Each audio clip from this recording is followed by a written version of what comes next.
يا بركة بسم الله. وادي بدأت التحديات. النادي الأهلي عنده السوبر يوم الجمعة، وكله بيتكلم عن السوبر والأهلي هيعمل ايه وهيسوي ايه. ادي الضغوط.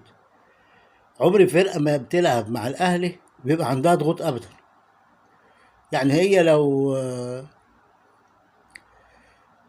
لو اتعادلت أو حطت جون أثناء الماتش يبقى مغلوبين 3 ولا 2. يقول لك شفت بقى الجون بتاعنا عملنا ايه؟ ايه رأيك في الجون بتاعنا؟ يعني دوت بتبقى فرحة بالنسبة لهم. ما بالك بقى لما يكسبوا بقى بضربات جزاء ولا يكسبوا بكورة كده ولا كده. بتبقى بقى يعني حاجة ما بتتنسيش. ادي اول حاجة يعني ايه بالنسبة لمباراة السوبر. حاجة دلوقتي الاستديوهات في الامارات ابتدت تتكلم عن النادي الاهلي، مستنيين النادي الاهلي في الايه، في مباراة الكونتيننت. العين الاماراتي كسب اوكلاند سيتي 6-2. من النهارده بيعدوا العد. يقول لك بقى احنا مستنيين بقى الاهلي وهنروح الاهلي وهنعمل مع الاهلي، وعندهم 10 محترفين في حارس المرمى بس اللي من الامارات. خدت بالك؟ يقول لك احنا بقى مش الهلال ولا الاتحاد واحنا مش عارف ايه واحنا هنعمل ايه. كله بيبقى قاعد متحفز للاهلي. يعني شوف اسم الاهلي بيعمل ايه. اسم الاهلي بيعمل ايه؟ بيعمل رواج. رواج في القنوات او في الدول. ولو الاهلي كسب العين هتبص تلاقي باتشوكا المكسيكي هيبتدوا بقى يتكلموا يقول لك هنعمل وهنسوي مع الاهلي، واحنا الاهلي لنا ايه.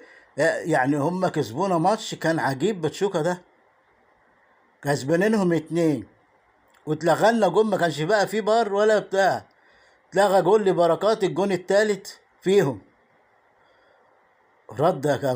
كان ماتش غريب من اسوأ ما يمكن. بس احنا غلبناهم برضو بعد كده هو. يعني خلصنا يعني الماتش دوت.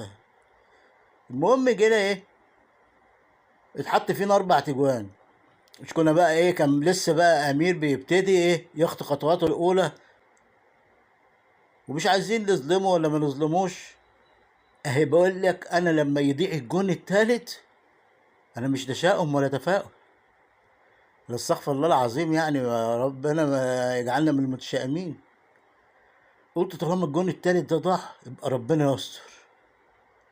يشوطوا كرة كده تخش، يشوطوا كرة كده تخش، يشوطوا فاول تخش، اي حاجة كانت تخش. خلص الماتش دوت 4-3. ادي الايه، ادي الباتشيكو اللي ايه مستنينا، واحنا كسبناهم بعد كده هوت في الايه، في في قطر بجون محمد هاني.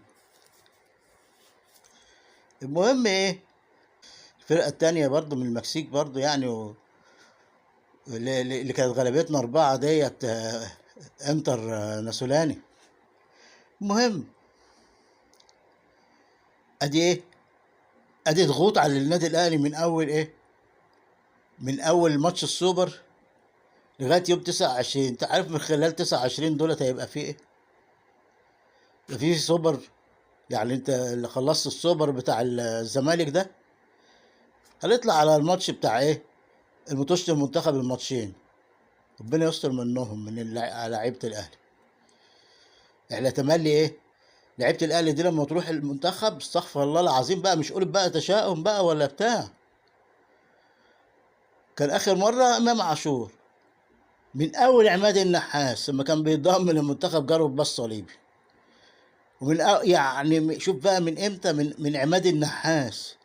وكان لعيبه الاهلي دي تملي تنصاب في المنتخب في اول تجمع. مرور بقى باكرم توفيق رباط صليبي، ومرور بمحمد الشناوي كتفه اتخلع، وبمرور بقى اصابه امام عاشور خفيفه واتكسر كتفه قبل كده برضه امام عاشور. مع امام عاشور دوت مسعد كسر كتفه برضه وقعد له 2 3 شهور من المنتخب. فربنا يستر من ماتشين المنتخب دولت. المهم بقى يا حضرات، هنخلص من الماتشين بتوع المنتخب، احتمال كبير هيخش على السوبر المصري.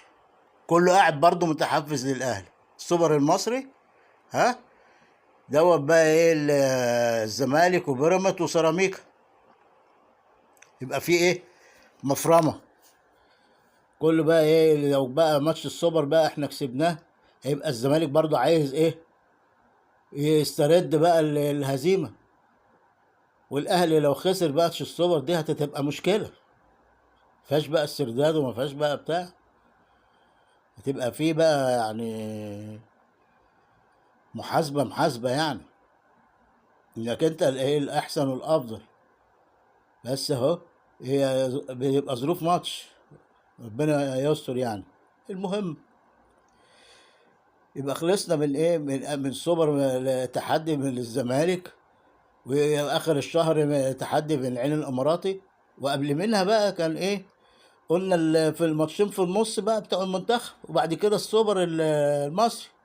وبعد كده ايه، ماتش في دوري المجموعات يوم 4، يوم 25.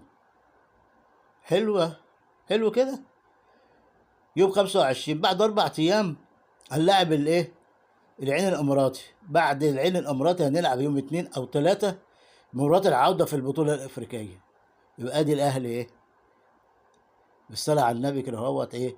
شوف قدامه المفرمة ديت ايه، في الشهر دوت لغاية 3 نوفمبر، يعني مطوشة ما يعلم بها الا ربنا. وكله يسمع اسم الاهلي يعد العدة. اه، من حقه.